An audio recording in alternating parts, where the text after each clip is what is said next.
Então, boa noite a todos aí. Sejam todos bem-vindos. Hoje, dia 9/3/2020, segunda-feira. E hoje, praticamente, a gente teve um movimentinho difícil de trabalhar, algo difícil da gente mexer. Eu, particularmente, não gosto de operar quando a gente tem esse tipo de volatilidade, pelo próprio princípio da estatística. Se eu não tenho isso acontecendo com frequência, eu não tenho estatística o suficiente que me dê confiança para operar. Então, pelo princípio básico da estatística, não vale a pena eu estar dentro do mercado. Prefiro ficar olhando. Não é porque a gente é day traders que a gente tem que operar Boa noite, todos os grupo. dias. Boa noite. Então não é porque a gente é day trader que a gente é obrigado a operar todos os dias. Não. O interessante da gente ser day trader é a gente poder ter essa liberdade de olhar o gráfico e falar, ó, hoje eu não vou operar. Não vi um movimento bonito. Ou a gente olhar, hoje está tendo uma volatilidade que eu não gosto, não vou operar. Hoje eu tô com preguiça de operar, não vou operar. Essa é uma das grandes vantagens que a gente tem. Beleza? A gente já vamos começar já a trocar uma ideia de fato sobre o gráfico. Beleza? A gente já tinha uma volatilidade relativamente alta aí devido ao coronavírus. E como se já não bastasse isso, a gente começou a ter essa guerra do petróleo aí entre Rússia e Arábia Saudita. Isso aí só intensifica mais a própria queda dos gráficos, porque é como se fosse um efeito dominó. Uma coisa começa a derrubar a outra. Por exemplo, dentro do Brasil a gente tem um apelo muito grande em cima de petróleo, porque basicamente o nosso modal de transportes mais usado é um modal rodoviário. A gente não é como alguns outros países aí que tem o transporte, o modal de ferrovias bem montado. A gente até tem bastante ferrovias, mas a forma que isso foi construída não agregou muito. Por quê? Geralmente os trens eles têm um padrão férreo ali da sua linha, que tem que acompanhar o padrão férreo, tem que acompanhar o padrão do trem, no caso. E, por exemplo, quando a gente teve as nossas construções de ferrovias, o que acontecia? O governo não tinha condições de construir isso, e na época os barões que faziam essa construção. Então não teve uma padronização. O que acontecia? Alguns faziam no padrão inglês, outros faziam no padrão americano, e são padrões diferentes. Então não tem como interligar.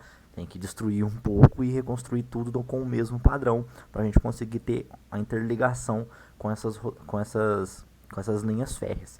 Então acabou que se desenvolveu muito nosso transporte rodoviário, até mesmo por fomentação da economia.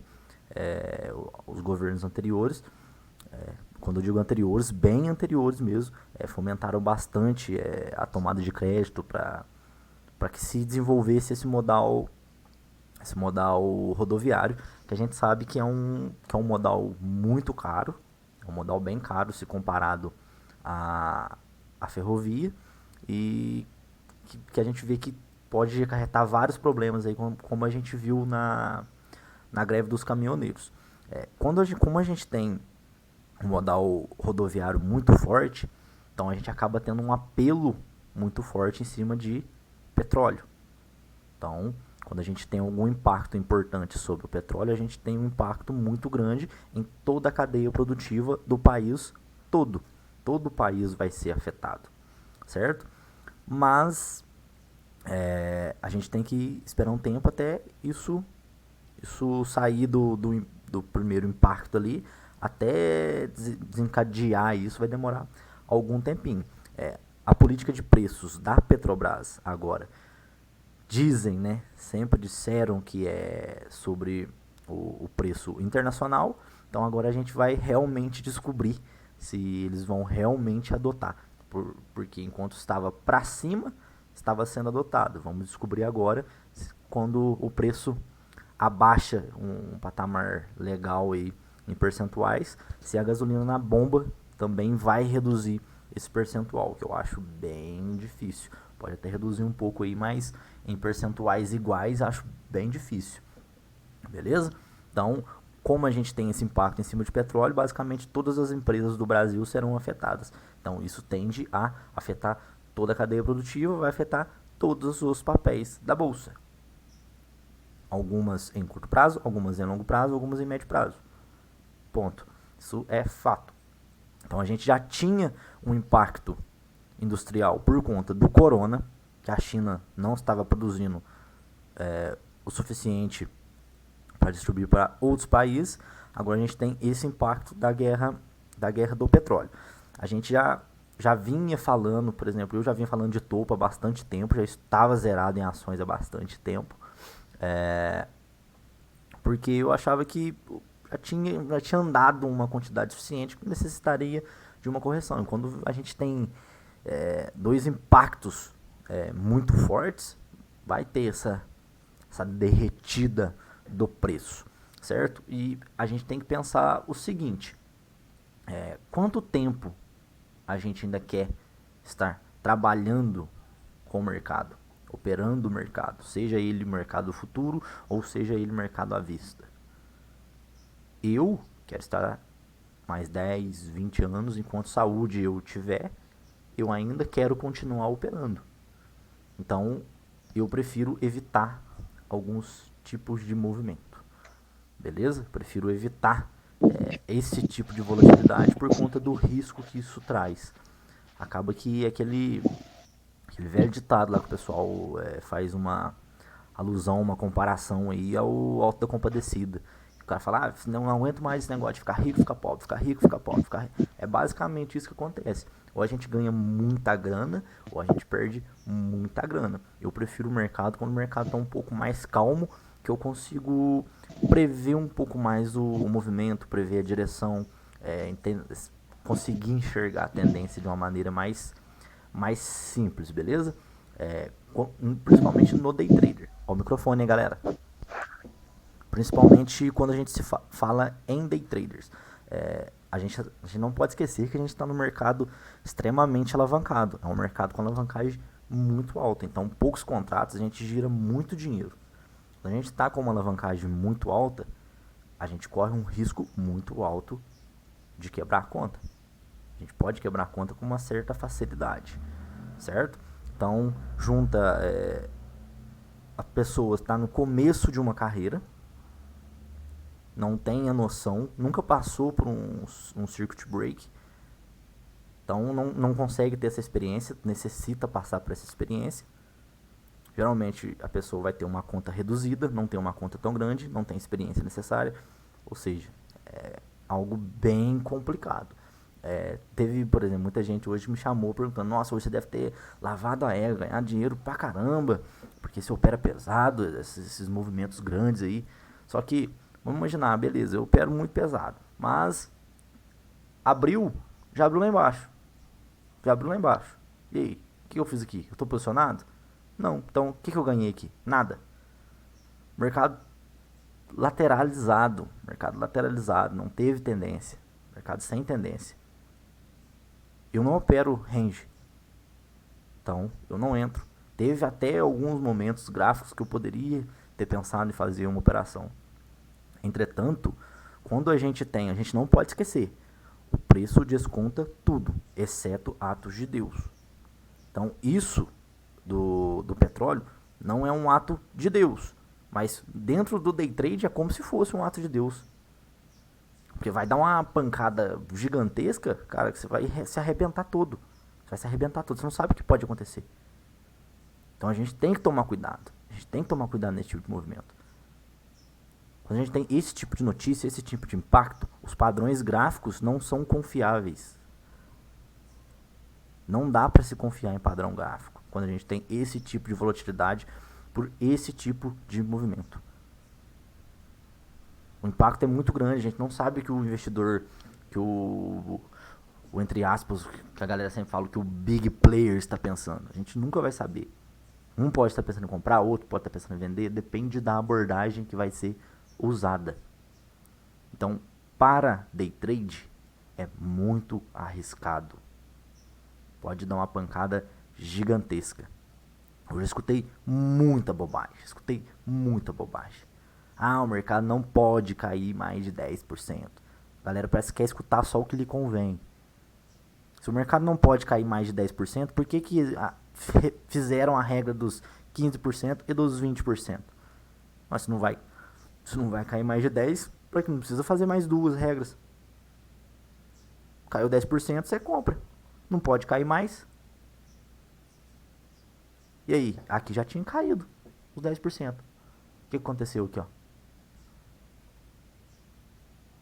Caiu mais.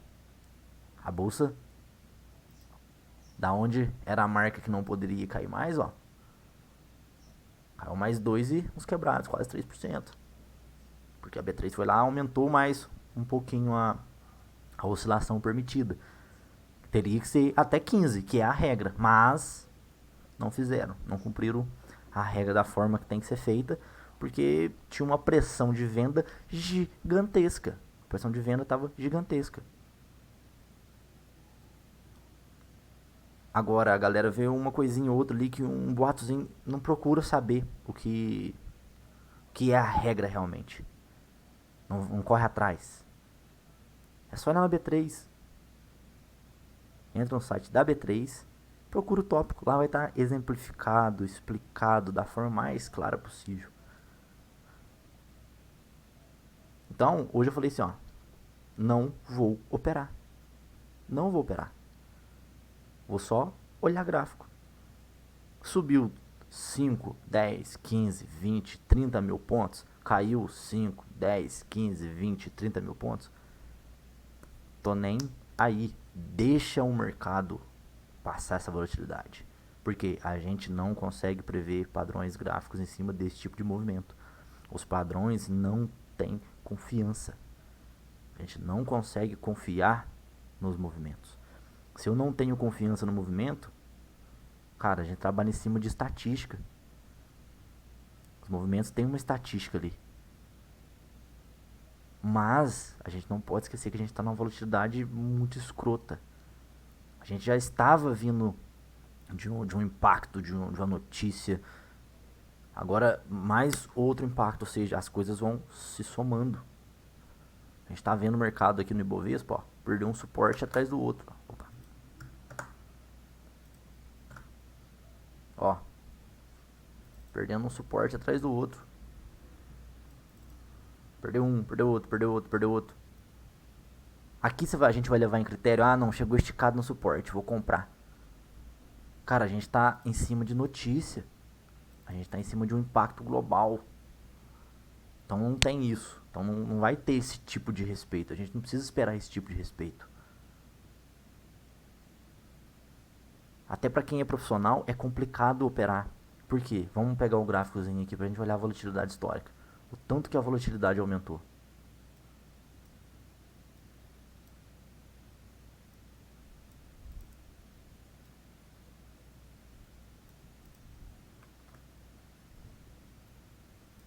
Olha aqui. Aonde a volatilidade está? A volatilidade aumentou mensuravelmente. Nada nesse tipo de volatilidade já aconteceu antes. Então, a gente está em um território até então indescoberto. A gente não sabe o que pode encontrar. A gente não sabe o que vai acontecer. É uma derretida em altíssimos patamares que a gente nunca viu antes. Então a gente tem que procurar tomar muito cuidado para se operar isso. Necessita muito cuidado. Para quê? Para às vezes uma besteira que faz, às vezes não consegue ter oportunidade de voltar nunca mais para a bolsa. Às vezes por falta de dinheiro e às vezes por falta de psicológico. Porque às vezes o impacto emocional é tão grande Que às vezes o cara até tem dinheiro, tem oportunidade para voltar e não consegue voltar porque perdeu muita grana. Perdeu muita grana. A gente já vinha falando, ó, tá em topo, tá em topo, tá em topo, fazia tempo. Aí começa a entrar 1 milhão de pessoas, assim, ó, um período de 1, 2, 3 meses. Entrou 1 milhão de pessoas. A gente tá cansado de ver isso em livro. A gente já leu crise, crise, crise, várias e várias vezes. É a mesma característica. Aí a gente vê lá a galera do longo prazo aí, os holders, falando, ah não, a bolsa tem capacidade para chegar não sei na onde. Cara, ninguém sabe isso. Ninguém sabe, nem mesmo os big players sabem falar até onde a bolsa vai chegar. Nem esses caras sabem falar até onde pode ir. Porque se a gente não vai até X patamar de preço, você soca a mão, você vende o que você tem pra ganhar dinheiro. Mas não é assim que as coisas funcionam. Tudo tem um processo, a gente tem que procurar se adaptar àquilo ali. Evitar operar aquilo. Poderia ter feito operações? Poderia. Vamos pro gráfico aqui, vamos tentar entender alguns movimentos que aconteceram. Ó, a gente já abriu com o gap gigantesco aqui, praticamente no máximo da oscilação, os caras reagiram, ó, fez um pullbackzinho, bateu para cima. Oportunidade de compra. Rompeu média? Não. Então, nada se fazer a partir daqui. Poderia ter pego um repique? Poderia ter pego um repique. Repique relativamente grande, ó. As máximas, ó, 1.200 pontos. Aqui, ó, abriria venda. Poderia ter vendido aqui, ó, com stop aqui. Poderia ter vendido, ó. Não desceu muito. Poderia depois, ó, aqui não deu venda, aqui deu compra, ó. Subiu pra cima e fez aquele setupzinho que eu gosto de fazer aqui, ó. Que sobe pra cima das médias, volta, ó. Média de 8 subindo, média de 20, VWAP, tudo dando suporte. Poderia ter metido uma compra aqui, colocado um stop no fundo aqui, vai pegar a tela em cima. Mas e a confiança no movimento? Fica onde? Estou sendo no mínimo inconsequente. Quantas vezes vai acontecer esse tipo de movimento? Nenhuma vez por ano. Nenhuma vez por ano vai acontecer isso. Custa deixar? Não, deixa. Não vou operar. Vou deixar passar essa volatilidade. Quando o mercado dá uma estabilizada, eu volto a operar. Para não torrar dinheiro. Para não queimar dinheiro. A intenção é não jogar dinheiro fora com coisas que a gente não tem costume de operar. Tem padrões que a gente vê, que a gente treina, vê o padrão se repetir várias e várias vezes, praticamente todos os dias. A gente está treinado para operar aquilo. Agora, quando a gente tem esse tipo de oscilação, a gente não tem o treinamento necessário de tempo para falar assim, não, eu consigo, eu sei operar isso. Não. Uma pessoa que está há 20 anos no mercado não tem o grau de experiência necessário para operar esse tipo de coisa. Pode até ganhar dinheiro e falar, não, eu consigo operar. Mas olha quantas vezes nos últimos 20 anos que a pessoa conseguiu operar esse tipo de cenário. Para day trader é difícil operar isso. É difícil operar. É muito difícil. Agora, para um cara que está em papéis, é mais fácil? Aí depende que tipo de abordagem vai ser usada. Que tipo de abordagem o cara vai usar. Então vai depender. Vai ser swing ou vai ser position. Swing não dá, a não ser que for na ponta vendedora. Aí ok. Agora comprar para fazer swing, aí é um pouquinho de amadorismo. Um pouco de amadorismo. Dá para se aproveitar a queda de duas formas. Ou a gente entra vendido, faz um aluguel de ações, certo? Que vai aumentar um pouquinho mais os custos, mas ainda é viável. e segue a tendência de baixa, esteja dentro da tendência de baixa. Ou a gente pode começar a acumular papel, fazer um acúmulo de papel. A gente separa alguns papéis que tenham conceitos fundamentalistas bons, que as empresas são boas. Por quê? Se está caindo, é porque o mercado virou. As empresas não deixaram de ter os fundamentos. Beleza, os fundamentos são alterados por preço. Mas se a empresa é realmente boa, quanto mais baixo o preço está, mais atrativa fica para a compra. Então depende muito do preço que a gente vai comprar. Depende muito do tipo de empresa. Certo? A gente está na crise do petróleo. Então provavelmente a Petrobras vai ser a mais impactada em cima disso. Correto? A Petrobras deu muita sorte aí que vendeu parte da participação. Vendeu parte da participação dela naquele leilão. Então vendeu muito bem. Vendeu muito bem ainda. Agora, a Petrobras deixou de ser uma empresa boa? A empresa vai deixar de produzir petróleo? Não vai deixar de produzir petróleo. A gente sabe aí que o dinheiro mais grosso de corrupção parou de sair. A empresa está com uma outra forma de gestão, está com uma forma mais capitalista, que é uma forma que o investidor gosta mais, fica mais atrativo. Então depende da forma que você vai fazer isso. Se você for falar assim, não, vou socar uma pancada numa ordem só, cara, é arriscado. Agora, se você dividir isso, se você dividir tua mão em várias e várias fatias ali para ir comprando em determinados patamares de preço para um longo prazo, é bacana. Você faz uma compra ali, deu uma derretida gigantesca, você faz uma compra. A hora que dá um repique, você realiza um pouco, deixa cair de novo. Depois compra mais um pouco em determinado patamar, deixa subir mais um pouco, realiza um pouco. É um tipo de abordagem. Então depende muito da abordagem que a gente vai fazer. Para saber se é bom ou se não é bom. Qual é o tempo que você vai ficar posicionado, quantidade de dinheiro que você vai entrar, como vai ser feito os aportes. Isso tudo são variáveis. Eu vou ficar um ano só, vou aplicar o dinheiro todo de uma vez. Vou aplicar 50% de todo o meu capital. Ou seja, você está aumentando o risco exponencialmente. Se você realmente estiver certo, beleza. Você aumentou toda a atividade de forma exponencial também. Mas o teu risco foi aumentado de uma forma gigantesca. Você pode se arrebentar todo.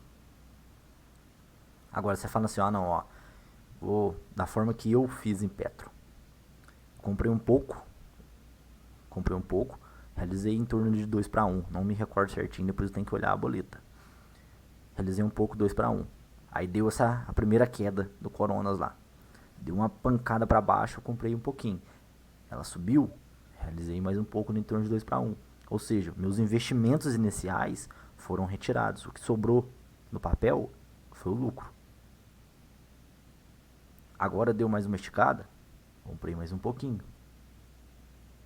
Vou pegar e socar meu dinheiro todo? Não, comprei mais um pouquinho. Se cair, arregaçar mais uns 10% para baixo, eu ainda vou comprar mais um pouco. Se cair mais 10 de novo, vou comprar mais um pouco. Por quê? Porque eu entendo que é uma empresa boa, que eu vou ficar com ela bastante tempo. Quando eu falo bastante tempo, é bastante tempo mesmo. Não é um ano, não é 2 anos. Então é bastante tempo. É um dinheiro que eu não vou precisar dele. Bolsa, a gente tem que ter a consciência que a gente vai colocar um dinheiro que a gente não vai precisar. Não vou precisar desse dinheiro para pagar um boleto, não vou precisar de dinheiro para comprar uma casa, não vou precisar de dinheiro para comer. É um dinheiro que a gente tem, quando a gente abre uma boleta, a gente tem que pensar da seguinte forma: é um dinheiro perdido. Esse dinheiro que eu estou colocando é um dinheiro perdido. Você não pode contar com esse dinheiro. Porque quando você entra precisando retirar dinheiro, teu psicológico vai pro brejo. A posição já é perdedora a hora que você clica. A posição já virou posição perdedora. Nessas crises são excelentes para acúmulo de papel. Papéis que até então estão em altíssimos patamares de preço vão ficar muito mais em conta para a gente comprar. Só que depende da forma que vai ser abordado. Depende da forma que vai ser abordado. Ô, Michel, Opa! que tipo de papel que você gosta de ver assim? Você acha interessante? Empresa que dá lucro. Empresa deu lucro. Assim, a abordagem que a gente vai usar depende muito do prazo. Por exemplo, vou fazer um swing. Se eu vou fazer um swing, não interessa muito o tipo de empresa. Para mim fazer um swing, é interessante a gente pegar, por exemplo, papel que é modinha. Papel que tá na modinha ali, a galera tá falando, porque esses papéis vão tender a dar uns tiros, sabe? Não mico, não tô falando mico, tô falando papel bom que está em moda. Não Farjatauros, oi, esses negócios. Pegar papéis que estão mais na boca do povo, mas que não são micos, que não têm volatilidade de mico, certo? Então, é para swing, então é um prazo relativamente curto, certo? Então você entra ali, esses papéis tendem a dar umas esticadas mais rápidas e no alvo de forma mais rápida. Agora, por exemplo, vou fazer um position, vou fazer uma montagem de posição. O que eu vou selecionar? Primeiramente, empresas que têm aumento de lucro, diminuição do endividamento ou um equilíbrio nesse endividamento, certo? Empresas com patrimônio aumentando, porque muitas das vezes a gente vê o endividamento caindo, mas vê o patrimônio também caindo. Então significa às vezes que está vendendo ativos para pagar dívidas, correto? Então não é uma coisa muito interessante. Lógico, tem suas exceções. Às vezes algum tipo de ativo que, sei lá, uma participação em uma outra empresa complicada, entendeu? Existem exceções, tudo tem que ser analisado. Mas assim, como de forma bem grosseira mesmo, assim, pra gente ter uma explicação um pouco mais simples, beleza? Então, ó, endividamento caindo, patrimônio aumentando, lucro aumentando, esse é uma primeira coisa a se analisar. Beleza. Feito isso, a gente começa a analisar o tipo de empresa que a gente está investindo, certo? Vamos dar o exemplo, continuar dando o exemplo da Petro. A Petrobras, beleza. Hoje a gente tem um apelo ecológico X, provavelmente daqui a alguns anos isso vai se intensificar. As pessoas vão procurar ter coisas que tenham um apelo ambiental um pouco melhor, o que não é o caso de uma petrolífera. Então eu não posso pensar, por exemplo, carregar uma Petrobras para 40 anos. Para mim, isso para mim é a forma de enxergar, certo? Porque eu creio eu que daqui a 40 anos o uso de petróleo vai ser reduzido de forma drástica. A gente vai tender aí mais para o setor elétrico, correto? Minha forma de pensar. Se a gente daqui a 40 anos vai estar assim, não sei, isso aí não é um estudo, isso aí é uma forma de pensar, correto? Então, beleza, eu não posso carregar Petro para 40 anos, vou carregar ela até uns 10 anos. Ela estava em preço X, preço ali em torno de R$30, certo? Agora a gente teve um desconto relativamente grande. A R$30 ela já era a empresa mais barata de todas as petrolíferas do mundo. Em termos de fundamentos, em termos de preço, ela já era uma empresa relativamente barata. A gente ainda tem um apelo por petróleo muito grande. Por mais que se diga que não, o mundo está ficando ecológico, ainda se tem um apelo gigantesco. O consumo de petróleo no Brasil é gigantesco, porque a gente não tem malha ferroviária, a gente tem rodovias, a gente precisa transportar isso em rodovias. E a gente não, a princípio, não tem nenhum plano governamental para construir ferrovia. Então, a gente vai continuar usando petróleo. Correto? A gente tem comprado cada vez mais pela internet, o que aumenta ainda mais frete.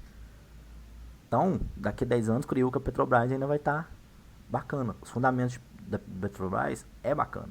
O dinheiro grosso não sai mais da Petrobras. Então eu enxergo a Petrobras como um papel bom para se comprar. No preço que está, então, melhor ainda. Se ela cair mais uns R$10, melhor ainda. Por quê? A empresa não deixou de ser boa. Isso é qual, professor? Não, não é qual não. Se você socar o dinheiro aí, é o que eu tô falando. Eu tô colocando para 10 anos. Eu já vou botar a ordem aqui agora já. Eu tô colocando para 10 anos de período. E é que negócio, eu não tô colocando um patrimônio todo, tô colocando uma fatiazinha pequena, entendeu? Percentualzinho pequeno no patrimônio, algo que se eu perder, como se eu tiver tomado um stop em um trade. Vai ser a mesma coisa se eu perder grana, um stop que eu tomei. Eu posso perder o dinheiro que eu tô colocando, certo? Então a gente vai aprofundando as análises. Então, primeira análise, uma empresa que tenha o endividamento baixando, o patrimônio líquido aumentando e o lucro aumentando. Uma empresa que se enxerga capacidade nela em X período de tempo, 10, 20, 30, 40 anos, pra você saber o tempo que você quer ficar dentro desse papel, certo? Aí depois você vai fazer outros filtros, aí você vai entender a forma de entrar. De que forma você vai entrar? Você vai entrar por patamar de preço ou você vai entrar por gráfico? Em Petro eu entrei por patamar de preço, eu não entrei por gráfico. Certo? A minha primeira entrada foi por gráfico. A segunda, já não foi por gráfico mais. Foi porque eu achei esticado na ponta da venda, então comprei, deu um repique, realizei. Agora deu mais uma esticada na ponta da venda, comprei. A hora que der outro repique, eu realizo mais um pouco. Se ela cair mais 10 mil, eu compro mais um pouco. A hora que ela subir, der um repique, eu realizo um pouco. Ou seja, vou deixando só o lucro. Só o lucro que eu estou tendo no papel que eu estou deixando. O capital inicial investido foi retirado. Certo? Então, eu estou usando essa abordagem. Qual outra abordagem que pode ser feita? Espera o gráfico dar um sinal de compra. Por quê? O papel já vai estar descontado. A hora que der um pivô de alta, você vai lá e faz a entrada. Isso não é para Petrobras. E pode se enquadrar a outros papéis que tenha esse tipo de característica. Então, é avaliar os papéis, as empresas que são boas, qual é o prazo de tempo que vai ficar nesse papel, a forma que vai alocar, se vai ser o dinheiro todo, se vai ser em processo, em pequenos aportes, e seguir o plano. Seguir o plano, a gente tem que seguir o plano. Então, a minha ideia é ficar X período de tempo em X papel. Então, faça o aporte da forma que você planejou, execute da forma que você planejou. Para mim tomar um stop em Petrobras, vai ter que ir a zero, vai ter que declarar falência. Por quê? Porque tá lá, eu não vou mexer. Porque o meu médio já tá lá em cima, meu médio já tá bom. Se ela cair e eu continuar comprando, meu médio vai melhorar mais ainda. Vou ficar com um preço médio muito bom nela. E não tem problema eu fazer o preço médio, que é o médio, que ela continua descendo e eu continuo comprando, porque a princípio é a minha estratégia para Petro. Não significa que eu vá usar esse tipo de abordagem, esse tipo de estratégia em outro papel. Então, a gente tem que pegar determinada abordagem, aplicar e seguir a risca. E eu vou fazer isso, daqui 10 anos a gente descobre se eu tive lucro ou se eu tive prejuízo. Beleza? Nos 2 primeiros aportes que eu fiz, ok, já realizei, ficou só o lucro. Se eu começar a perder muita grana no segundo aporte que eu fiz, o lucro que eu ganhei nas 2 primeiras vai ser corroído. Então, na pior das hipóteses, vou sair no 0 a 0 do papel. Na pior das hipóteses. Então, estou tranquilo em relação a essa posição. Mas a gente pode começar a olhar outros papéis para pensar em compra. Certo? Aí vai depender do tipo de abordagem que vai ser usada. Beleza? Alguma dúvida?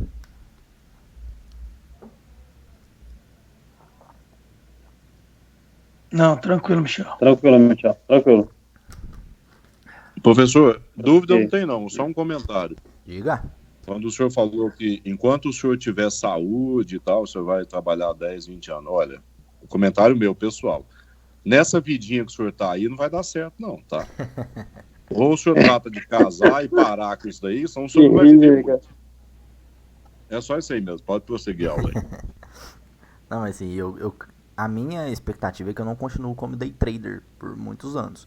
Vou continuar fazendo day trade até eu chegar no que seria a minha idade de aposentar pelo INSS, por exemplo.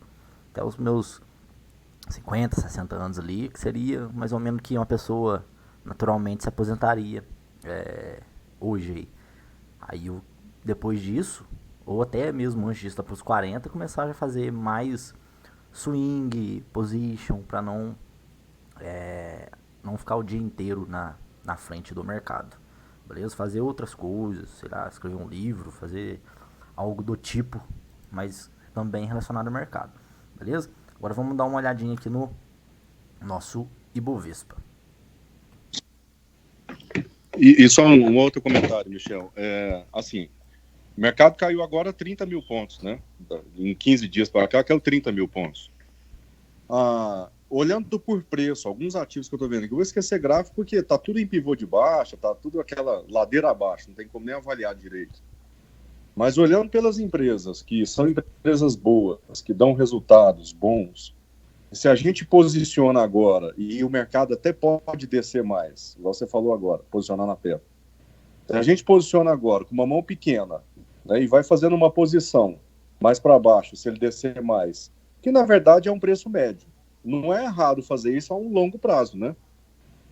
Por exemplo, eu pensei em separar um dinheiro aqui agora, falar, vou posicionar agora porque eu estou vendo ativo aqui com preço muito bom. E deixar uma mão também já separada para caso cair mais, você compra mais embaixo. É correto pensar assim? Sim, é igual eu falei, depende da forma da abordagem que a gente vai fazer. A gente, como grafista, por mais que a gente entenda de movimento, a gente nunca sabe onde vai ser o fundo. Certo? A gente jamais vai saber onde vai ser o fundo. Ah, não, vai parar em 50% de FIBO, vai parar em 61, vai parar no 38, vai parar no fundo aqui, devolver toda a alta e lá para 30 mil, a gente não sabe. Isso aí só se a gente tivesse uma bola de cristal, algo do tipo. Mas assim, se é uma empresa boa, essa empresa vai tender a continuar dando lucro, certo? Essa empresa vai continuar dando lucro. A gente tem que tomar cuidado, colocar uma grana que às vezes vai fazer falta. Se é uma grana que vai fazer falta, não é interessante, certo? Porque você vai precisar da grana. Agora, tipo, se é uma grana que tá sobrando, que não vai te fazer falta, depende da forma que você vai abordar. Vamos imaginar aqui, ó, eu compro um pouquinho, antes de, quando começou a ter esse bull market aqui, eu compro um pouquinho aqui, aí todo mês eu vou fazendo aporte. Compro aqui, compro aqui, compro aqui, compro aqui, aqui, aqui, aqui. Ou seja, eu vou espalhando posições em todo o gráfico. Espalhei, tem ordem topo, tem ordem fundo, tem ordem no meio, topo, fundo, meio, topo, fundo, meio. Ou seja, se a empresa é boa no longo prazo, ela vai subir. Então, se eu fiz aportes desta forma, todo mês ali aportando um pouquinho, aportando um pouquinho, aportando um pouquinho, eu vou estar posicionado em topo e fundo, nos fundos do mercado e nos topos do mercado. Então, se é uma empresa boa, ela vai continuar subindo, meu médio vai ficar cada vez melhor. Agora, se eu bato a mão completa, aí complica. Aí dá uma complicada. Porque pensa se eu bato a mão completa aqui em cima, um pivô aqui, e eu vou devolve isso tudo. Aí zangou. Aí você não consegue fazer um médio. Entendeu? Então depende da forma que você vai aportar. Se são empresas boas, a gente sabe que no decorrer do tempo, a própria economia ela oscila para cima e oscila para baixo. Certo? Ah, mas se quebra a bolsa. Ah, beleza, se quebra a bolsa, você vai quebrar, mas vai quebrar tudo. O Brasil inteiro vai quebrar, todas as empresas vão quebrar. Praticamente. Então, até quem tá com dinheiro na poupança vai quebrar, quem tá com dinheiro no colchão vai quebrar, todo mundo vai quebrar junto. Entende? Então, depende da forma que você vai aportar. Se são empresas realmente boas, você coloca aí, a cada 10 mil pontos que ela cair, eu vou comprar. Caiu 10 mil, eu compro, caiu mais 10 mil, eu compro, caiu mais 10 mil, eu compro de novo, caiu mais 10 mil, eu compro de novo. Subiu mais 10 mil, eu compro de novo, subiu mais 10 mil, eu compro de novo, subiu mais 10 mil, eu compro de novo. É uma abordagem, é uma forma de trabalhar. Então, procurar ali algo que você faça que você se sinta confortável. Uma grana que você não vai precisar. Entendeu? Porque na bolsa não existe verdade absoluta. Ah, não, isso aqui é correto, isso aqui é errado. Não. A gente tem que ver a forma que vai fazer. Pode ser uma coisa que... um preço médio de uma forma consciente. Não, estou fazendo um preço médio de uma forma consciente. Eu sei que é uma empresa boa, estou me aproveitando de um pânico do mercado para comprar um ativo descontado. Então, certo? Ótimo, beleza, obrigado aí. Agora vamos pro nosso gráfico aqui pra gente dar uma olhadinha.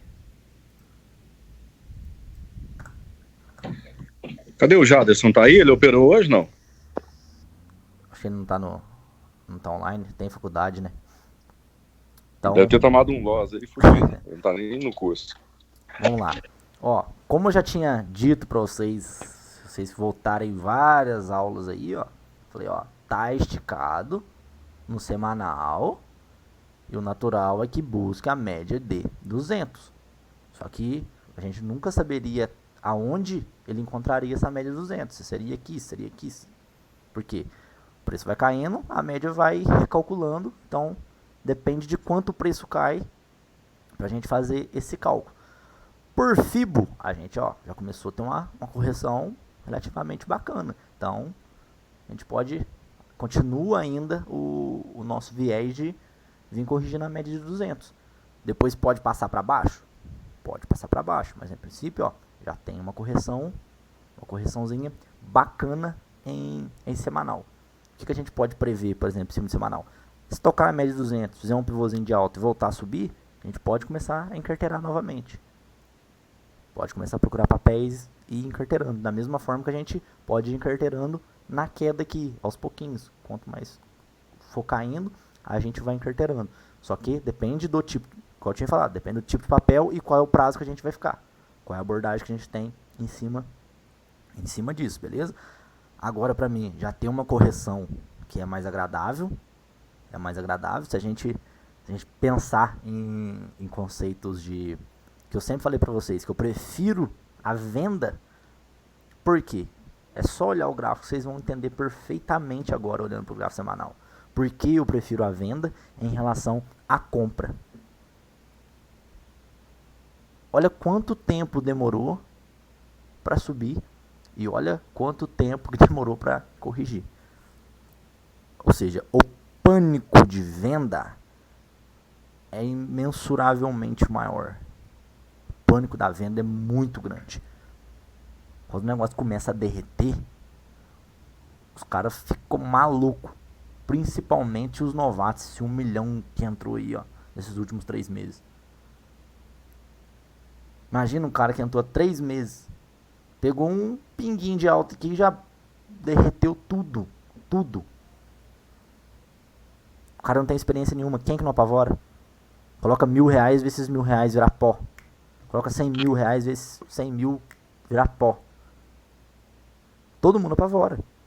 O cara colocou 100 mil, a hora que devolve 50, o cara fica maluco já. O cara já fica maluco. Então a gente começa... Posso fazer um comentário? Opa, pode. Desculpa interromper. Um vizinho meu aqui, cara, me abordou. Um vizinho que eu conheço ele há 30 anos. Me abordou aqui, o cara fazendo caminhada de manhã, hora do almoço, à noite. E o cara corre, e caminhando e falando no celular. E me abordou. Ô, tudo bom? Ô, Helder? Não, tá, beleza. Passou assim, sabe, meio... Eu pensei, ele não tá bem, não. Fui procurar o cara. Bicho, ele entrou na XP agora. Um assessor posicionou um dinheiro dele alto. Rapaz, mas um dinheiro alto. O cara tá desesperado. Veio me procurar aqui pra saber, Ridney, até onde você acha que vai, até onde você vai. Eu falei, cara, não sei. O trem é sério, é grave. Você vê, é um desses novatos que entrou agora. Não. Nunca mexeu com isso. E posicionou por um assessor da XP aí, ó. Nada contra, mas eu digo assim, ó, a hora que o cara entrou. Justamente nessa hora que você tá falando aí dos novatos. Não, aquele negócio, qual que é o grande problema dessas indicações, desses calls de corretora, não só de XP, mas falando de forma geral. O cara que está te passando um determinado papel para ser comprado, ele não sabe quanta grana você tem, entendeu? Ele não está de forma, vamos dizer assim, gerencial atuando. Está dando entrada em X papel. Mas se você vai comprar o que você tem de dinheiro e colocar lá, se você vai comprar aos pouquinhos, cara, entendeu? Isso aí é responsabilidade sua. Então, esse é um dos grandes problemas. Por quê? A gente sabe que a gente vai tomar stop. A gente toma stop. Dependente se está com 1 dia de mercado ou com 20 anos de mercado. Vai tomar uns stops. Isso faz parte do processo. O que a gente tenta fazer é conseguir ganhar mais dinheiro do que perder. Às vezes até toma mais stops do que acerta, mas os acertos são muito grandes. Mas assim, o importante é ganhar dinheiro. Mas o cara não tem noção de gerenciamento. Por exemplo, vamos imaginar aí um determinado assessor aí. O cara analisa 20 papéis e passa esses calls para os clientes desses 20 papéis. Ó, papel X tá bom para comprar, papel Y tá bom para comprar, papel Z tá bom para comprar, papel B tá bom, papel K tá legal também. Passou lá os 20 papéis. A pessoa compra 5 papéis. Aloca a grana que tem toda. Dos 20 papéis que o cara passou, sei lá, 5 caíram. E por infelicidade do cara, ele comprou justamente os 5 que caíram. O assessor em si está com um resultado positivo. Entretanto, o cliente está com um resultado negativo. A carteira que o assessor montou é uma carteira boa, mas o cliente não comprou todos os papéis.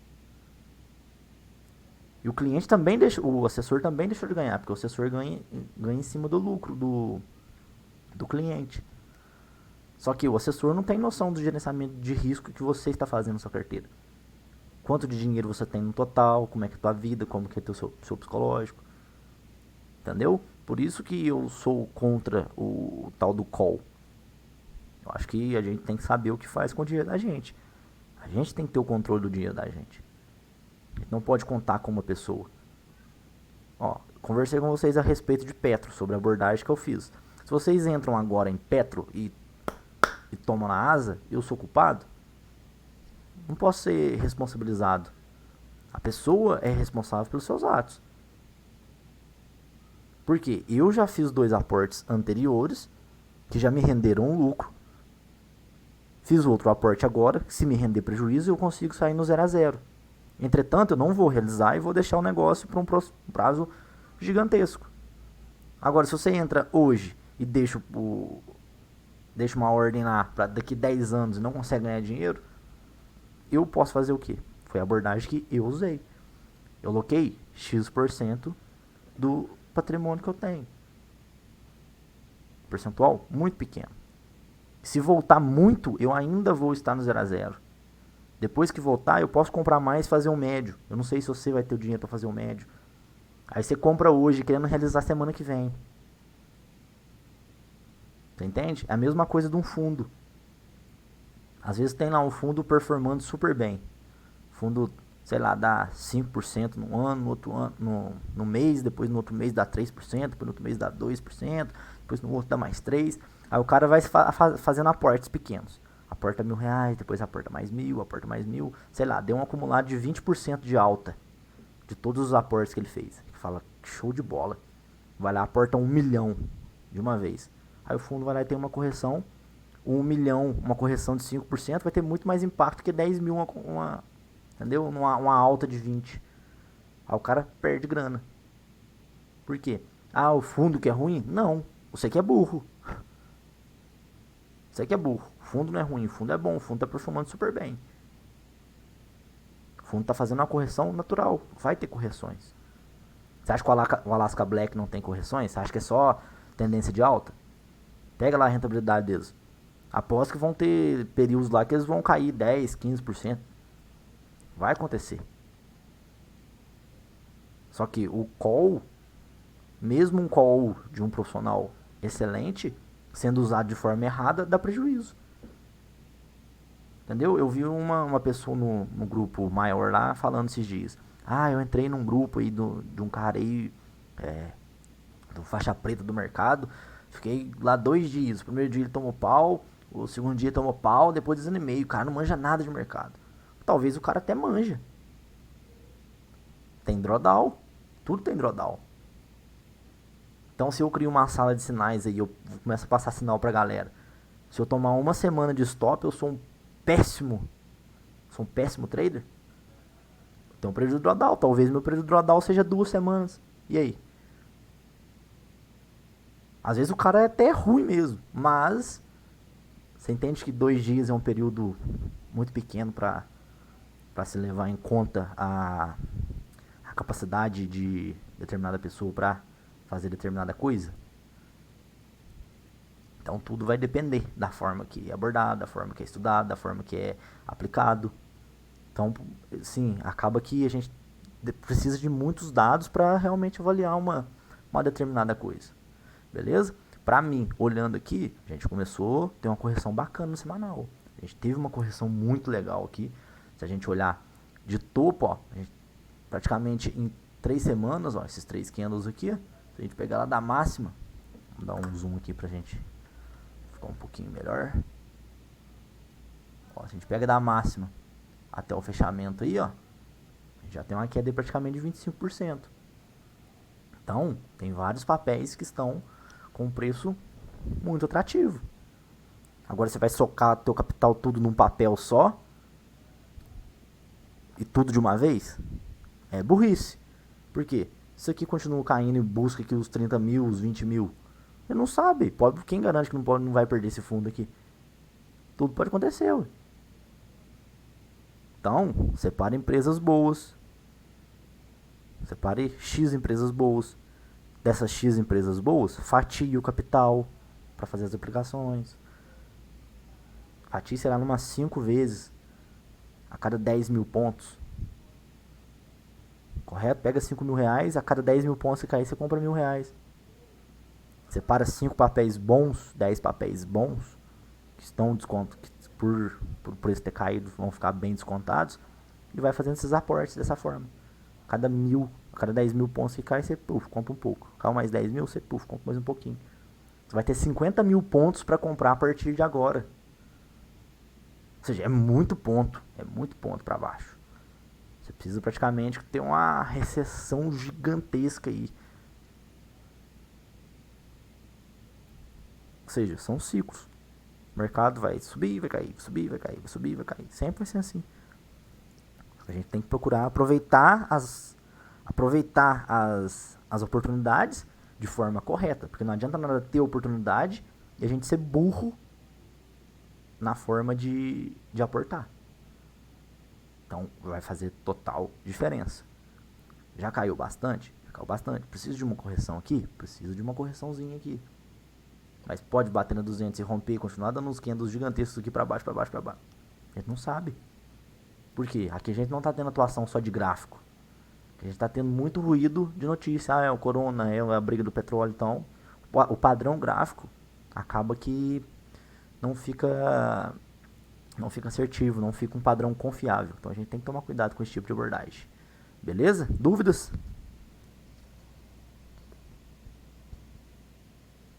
Então, beleza, perfeito. Tranquilo, Michel. Mais alguém aí, turma? Tudo certo, Michel. Beleza? Beleza. Cheguei agora. Michel, ficou rico hoje? Nada, nenhuma operação. Só observei. Estou rico de juros da poupança. Essa volatilidade aí não dá pra ficar arriscando, não. É muito risco. Ou ficar pobre ou ficar rico não dá certo, não. É interessante a gente esperar a bolsa dar uma acalmada aí, beleza? Beleza. Olha, turma, então, no mais, por hoje é só, né? Amanhã estamos firme e forte aí novamente. Muito juízo. Tentem dar uma segurada na mão, até parar um pouco essa volatilidade. Fique 1, 2 semanas sem operar, mas não coloque capital em risco.